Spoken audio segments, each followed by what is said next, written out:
పశ్చిమ గోదావరి జిల్లా పాలకొల్లులో పేదల సొంతింటి కల సాకారమైంది. ఎన్టీఆర్ టిడ్కో ఇళ్ల గృహ ప్రవేశాల కార్యక్రమంలో మంత్రి నిమ్మల రామానాయుడు, కేంద్ర మంత్రి శ్రీనివాస్ వర్మ పాల్గొన్నారు. ఈ సందర్భంగా లబ్ధిదారులకు ఇంటి తాళాలను అందజేశారు.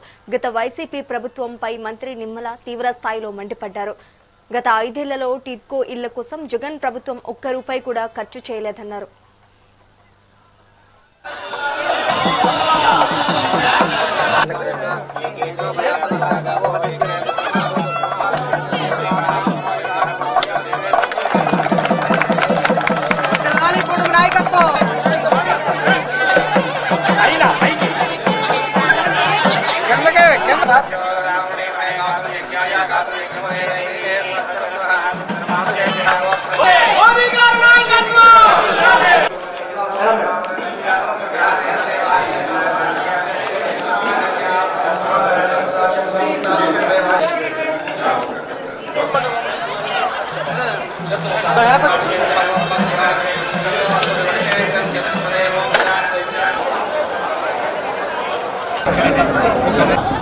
చాలా మా ఊళ్ళమ్మ 18వ వార్డు దీంట్లో పెట్టేసుకోరా చాలా మా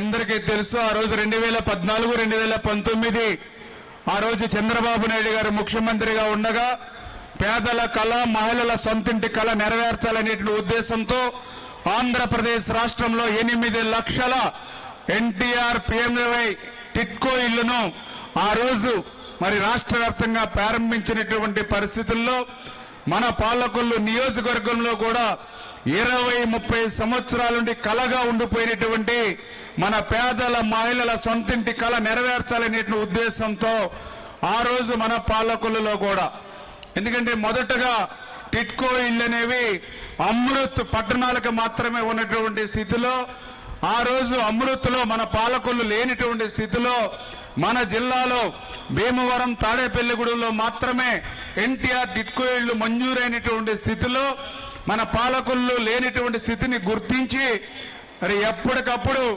నేను ముఖ్యమంత్రి గారిని ఆ రోజు హైదరాబాద్ లో కలిసి, ఆ రోజు పట్టణాభివృద్ధి శాఖ మంత్రులు, కేంద్ర మంత్రులు వెంకయ్యనాయుడు గారు ఉండగా, ఆ వెంకయ్యనాయుడు గారు మన ఆంధ్రప్రదేశ్ మరి కేంద్ర మంత్రివర్యులు కావడంతో చంద్రబాబు నాయుడు గారితో మళ్ళీ వెంకయ్యనాయుడు గారితో చెప్పించుకుని ఆ రకంగా తాడేపల్లిగూడెం, భీమవరం, ఇతర అమృత పట్టణాలతో పాటుగా మన పాలకొల్లులో కూడా 6140 ఎన్టీఆర్ టిడ్కో ఇళ్లను ఆ రకంగా చంద్రబాబు నాయుడు గారు, వెంకయ్యనాయుడు గారి సహకారంతో మన పాలకొల్లులో మంజూరు చేసుకున్నాం.